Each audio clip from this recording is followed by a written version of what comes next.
Y estas palabras que yo te mando hoy estarán sobre tu corazón, y las repetirás a tus hijos, y hablarás de ellas estando en tu casa, y andando por el camino, y al acostarte, y cuando te levantes.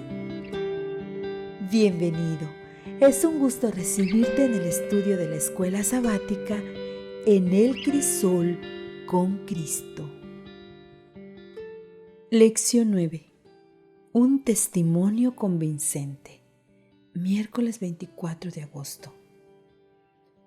En el libro de Hechos, la alabanza tuvo un efecto asombroso sobre quienes la escucharon. Lee Hechos 16 del 16 al 34. Aconteció que mientras íbamos a la oración, nos salió al encuentro una muchacha que tenía espíritu de adivinación, la cual daba gran ganancia a sus amos adivinando. Esta, siguiendo a Pablo y a nosotros, daba voces diciendo: «Estos hombres son siervos del Dios Altísimo, quienes os anuncian el camino de la salvación». Y esto lo hacía por muchos días. Mas desagradando a Pablo, éste se volvió y dijo al espíritu: «Te mando en el nombre de Jesucristo que salgas de ella». Y salió en aquella misma hora. Pero viendo sus amos que había salido la esperanza de su ganancia, prendieron a Pablo y a Silas y los trajeron al foro ante las autoridades. Y presentándolos a los magistrados dijeron: «Estos hombres, siendo judíos, alborotan nuestra ciudad y enseñan costumbres que no nos es lícito recibir ni hacer, pues somos romanos». Y se agolpó el pueblo contra ellos, y los magistrados, rasgándole las ropas, ordenaron azotarles con varas.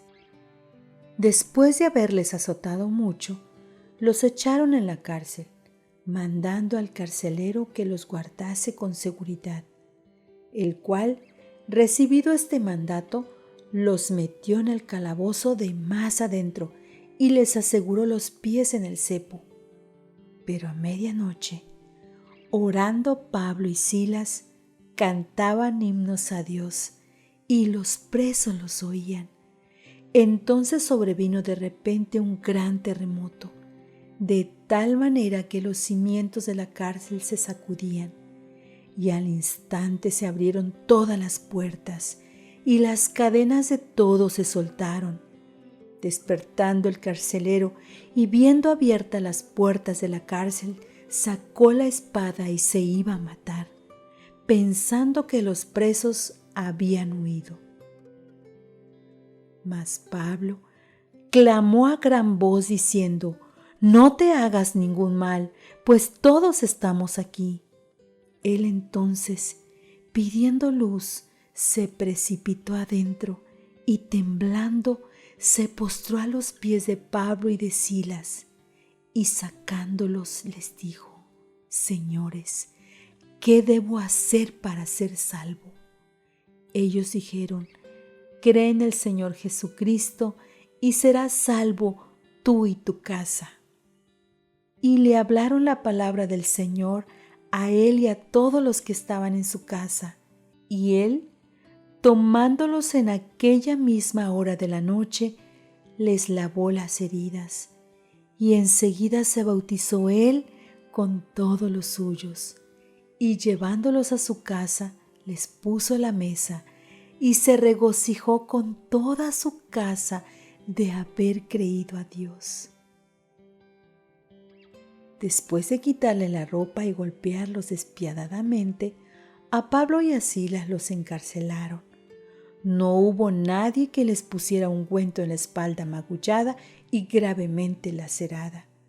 Con gran dolor físico y con los pies en el cepo, fueron puestos en la oscuridad de la zona interna de la prisión. Pero, mientras los demás prisioneros escuchaban, Pablo y Silas comenzaron a orar y cantar. Después del terremoto y después de que el carcelero descubrió que ni Pablo ni Silas ni ninguno de los demás prisioneros habían escapado, temblando, se postró a los pies de Pablo y de Silas y sacándoles les dijo: Señores, ¿qué debo hacer para ser salvo? Porque este hecho hizo que el carcelero se concentrara en su necesidad de salvación. ¿Qué papel crees que tuvieron las oraciones y los cánticos de Pablo y de Silas en el hecho de que los prisioneros no huyeran y en la conversión de este hombre y de toda su familia? Es asombroso pensar que nuestra alabanza puede transformar el destino eterno de quienes nos rodean. Si Pablo y Silas se hubieran sentado en la oscuridad a murmurar y a quejarse como suelen hacer los prisioneros, ¿crees que alguien se habría salvado esa noche? No sabemos qué pasó con el carcelero y su familia posteriormente, pero ¿te lo imaginas leyendo las palabras que Pablo escribió más adelante desde otra prisión en Roma? Porque a vosotros os es concedido a causa de Cristo, no solo que creáis en Él, sino que también padezcáis por Él, teniendo el mismo conflicto que habéis visto en mí, y ahora oís que hay en mí. Dice Filipenses 1, 29 y 30. Si leyeron esto y reflexionaron respecto de que el sufrimiento de Pablo les había producido gozo a ellos, seguramente esto debió haberles despertado una canción en el corazón y un nuevo aliciente para permanecer fieles sin importar el costo. ¿En quién crees que podrías influir para creer en Dios mediante un cántico de alabanza que salga de tu corazón? Haz un esfuerzo intencional para ser más abierto y efusivo en tu alabanza a Dios alrededor de otras personas. No sabes el efecto positivo que podría tener esto. La Iglesia Adventista del Séptimo Día, Torrefuerte, Distrito Fortín, te invita a morar bajo la sombra del Omnipotente.